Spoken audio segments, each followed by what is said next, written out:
রাধে রাধে বন্ধুরা, আমি আজকে ফুলকপি আলু মটরশুঁটি দিয়ে আমি আজকে ঘন্ট রান্না করব। একটু চাল দিয়ে ঘন্ট রান্না করব। ফুলকপিগুলো একটু গরম জলে ভাপায় নিচ্ছি, আলুগুলো সেদ্ধ করে নিয়েছি। আমি এখন ফুলকপিটাকে চালের গুঁড়ি দিয়ে নুন হলুদ দিয়ে একটু ভাজা মশলা দিয়ে ভালো করে মেখে ভাজবো।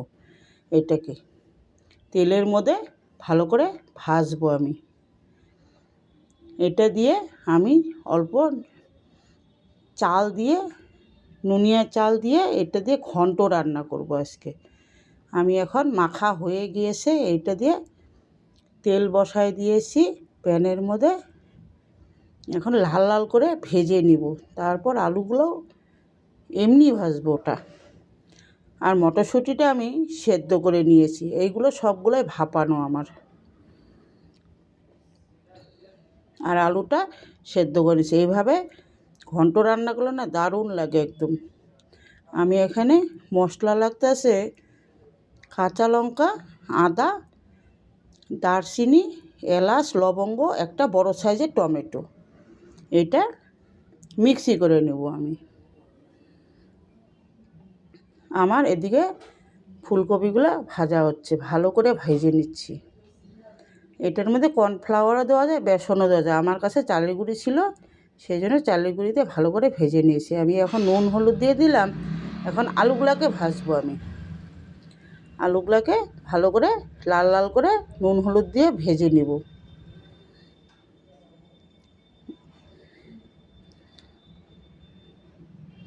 এভাবে রান্না করে খেয়ে দেখুন, রুটিও ভালো লাগে, ভাতও ভালো লাগে। আমি আজকে দুপুরবেলা রান্না করেছি এটা।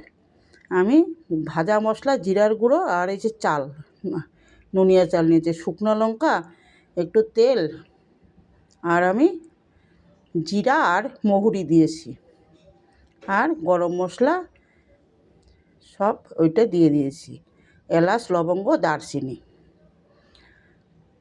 এটার মধ্যে এখন চালগুলো আমি ছেড়ে দেব।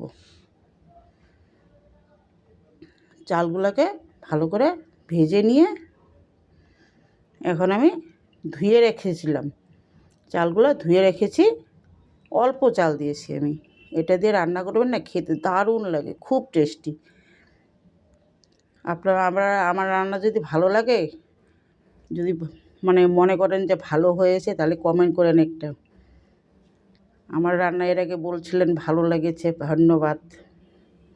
আমি একটা টমেটো আবার দিয়ে দিলাম। পনির রান্নায় বলেছিলেন যে ভালো হয়েছে।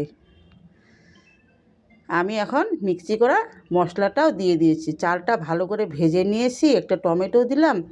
এখন আমি মিক্সি করা মশলাটাও দিয়ে দিলাম। এখন আমি অল্প আধা বাটি দই নিয়েছি। এটা নাড়াচাড়া নিয়ে চালটা ভাজা হওয়ার পরে দিয়েছি, নাহলে হবে না। টমেটোটাও পরে দিয়েছি আমি, চালটা ভাজা হওয়ার পর। আমি এখন একটু হলুদ দিয়ে দিলাম।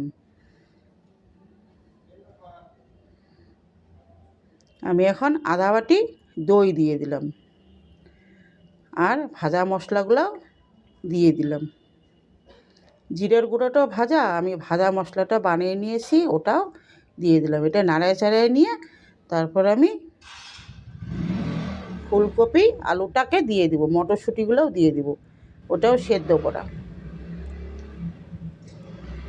ভালো সেদ্ধ না হলে তো খেতে ভালো লাগে না, সেই জন্য ভালো অল্প আমি সেদ্ধ করে নিয়েছি। এখন নাড়তে নাড়তে না একদম পুরো একদম হয়ে গেছে, শুকায় গিয়েছে। এখন আমি দিয়ে দিব। এভাবে আমি রান্না করেছি, আপনারাও এই যে মটরশুঁটিটা আমি এখন দিয়ে দিলাম। এভাবে রান্না করে খেয়ে দেখবেন। আমি এখন মটরশুঁটি নাড়াচাড়ায় নিয়ে এখন ফুলকপি ভাজা আলুটাও দিয়ে দিলাম, নাড়াচাড়ায় নিয়ে অল্প একটু ঘি দিব।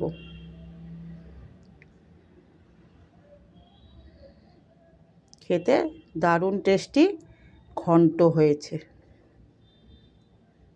নিরামিষ ঘন্ট। আমি এখন হয়েই গিয়েছে, এখন আমি এটা মাখানো হয়ে গিয়েছে। আমি এখন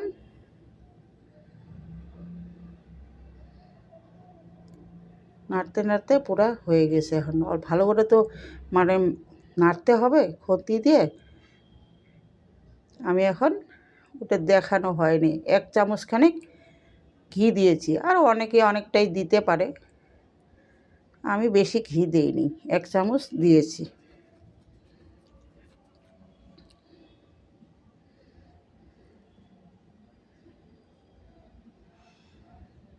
এখন আমি জল ঢেলে দিলাম, চালটা আছে তো সেদ্ধ হবে।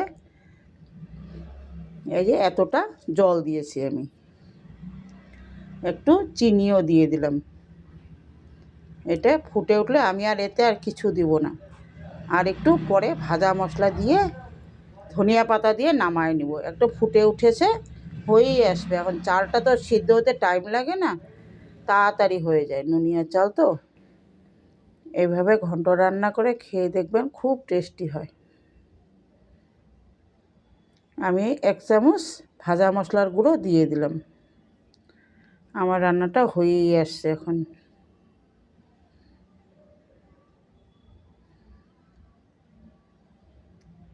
আমি একটু কাজু আর কিশমিশ দিতে ভুলে গেছিলাম। আমি এখন অন্য প্যানের মধ্যে অল্প ভাজা করে দিয়ে দিলাম। এটার মধ্যে কাজু কিশমিশ দিলে না খুব ভালো হয় খেতে, ঘন্ট বানিয়েছি তো। এখন আমি ধনিয়া পাতা দিয়ে দিলাম। আমি এখন নামাই নেব। আমার রান্নাটা ভালো লাগলে একটু লাইক করেন, সাবস্ক্রাইব করেন ভিডিওটা ভালো লাগলে, দাদা ভাই দিদি ভাইরা। আমার রান্নাটা হয়ে আসছে, এখন আমি নামায়ে নিব।